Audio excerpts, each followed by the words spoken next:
जय श्री कृष्णा। श्री कृष्ण कहते हैं, अपने हक के लिए लड़ना सीखो, क्योंकि जो शांत और चुप रहता है उसे कोई भी नहीं पूछता। कमियां तो मुझ में भी हैं, क्योंकि हर किसी पर बिना सोचे ही विश्वास कर लेता हूँ। जहर से भी ज़्यादा खतरनाक होता है प्यार। जो भी चख ले वह मर के जीता है।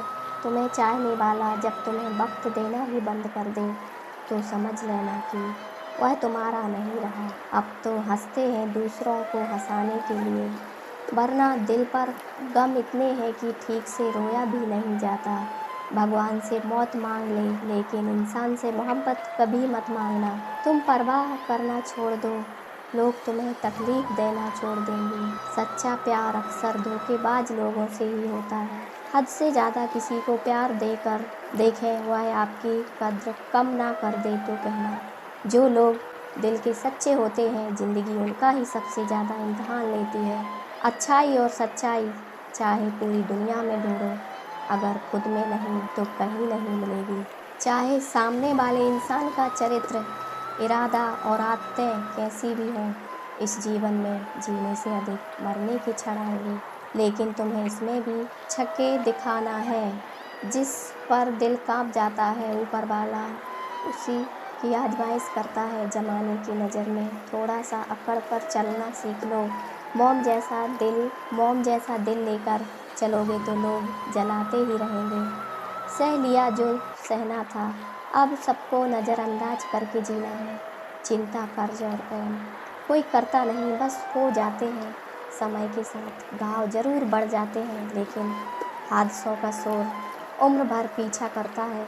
मैंने ज़िंदगी से एक सबक सीखा है कि अपनी सफाई वहाँ मत देना चाहिए जहाँ उसे समझने वाला एक खुले दिमाग का इंसान हो। अगर किसी ने आपको गलत मान लिया तो आपको उसको सफाई देने का मतलब खुद की नज़रों में खुद को ही गिरा लेना होता है। श्री कृष्ण कहते हैं कि हम में ऐसा कोई नहीं है जिनकी परछाई उनसे दूर रहती है। हमारी परछाई सदैव हमारे साथ रहती है। कदाचित हमारी परछाई हमारे कर्मों के फलों का संकेत देती है। कदाचित इसी कारण कई बार हमें अपनी परछाई से भय भी लगता है, परंतु इस भय से निवारण पाने का एक साधन आवश्यक है, और वह है सूर्य। सूर्य की ओर मुख करना या किसी प्रकाश के स्रोत की ओर मुख करना, क्योंकि हमें हमारी परछाई दिखाई नहीं देती। यदि इसे जीवन के संदर्भ में देखें तो यह प्रकाश का स्रोत शुभ कर्मों की चेतना है। यदि आपके मन में शुभ कर्म करने की इच्छा है तो आपको कभी भी कर्मों के फल का भय नहीं होगा, क्योंकि यदि आपका मन शुद्ध होगा तो आपके कर्म शुद्ध होंगे। शुभ कर्मों का फल कभी अशुभ नहीं हो सकता। श्री कृष्ण कहते हैं कि कौन कहता है कि जैसा संग वैसा रंग। इंसान लोमड़ी के साथ नहीं रहता फिर भी चालाक है। इंसान शेर के साथ नहीं रहता फिर भी क्रूर है। और इंसान का तो वह स्वभाव है जो कुत्ते के साथ रहता है फिर भी वफादार नहीं होता। कभी कभी इंसान सच में थक जाता है। होश में रहते रहते, दर्द सहते सहते, सब्र उम्मीद रखते रखते, रिश्ते निभाते निभाते, सफाई देते देते और अपनों को मनाते मनाते। घर बदल जाए या समय बदल जाए कोई कम नहीं, लेकिन इस सबसे ज़्यादा दुख तो तब होता है जब कोई अपना बदल जाता है। सच्चे रिश्तों की खूबसूरती एक दूसरे की गलतियां बर्दाश्त करने में है, क्योंकि बिना कमी का इंसान तलाश करने निकलोगे तो अकेले ही रह जाओगे। सारा दर्द मुझे ही सौंप दिया ऊपर वाले ने, मुझ पर कितना भरोसा था। मौत एक बार मारती है और ज़िंदगी बार बार मारती है। आपने बहुत सी बार देखा होगा और महसूस भी किया होगा कि आप किसी मुश्किल या मुसीबत में फंसे हुए हैं और उस मुश्किल या मुसीबत से निकलने का कोई रास्ता नहीं दिखाई दे रहा। उस वक्त आप हिम्मत हारने वाले होते हैं या लगभग हार चुके होते हैं, और उस स्थिति में आपको सभी देवी देवता, अल्लाह, भगवान, खुदा सब याद आने लगते हैं। और जब आप बिल्कुल टूटकर बिखरने वाले होते हैं, तभी कोई व्यक्ति या कोई ना कोई आशा की किरण आपकी ज़िंदगी में आती है और आपको उस मुसीबत से निकाल देती है।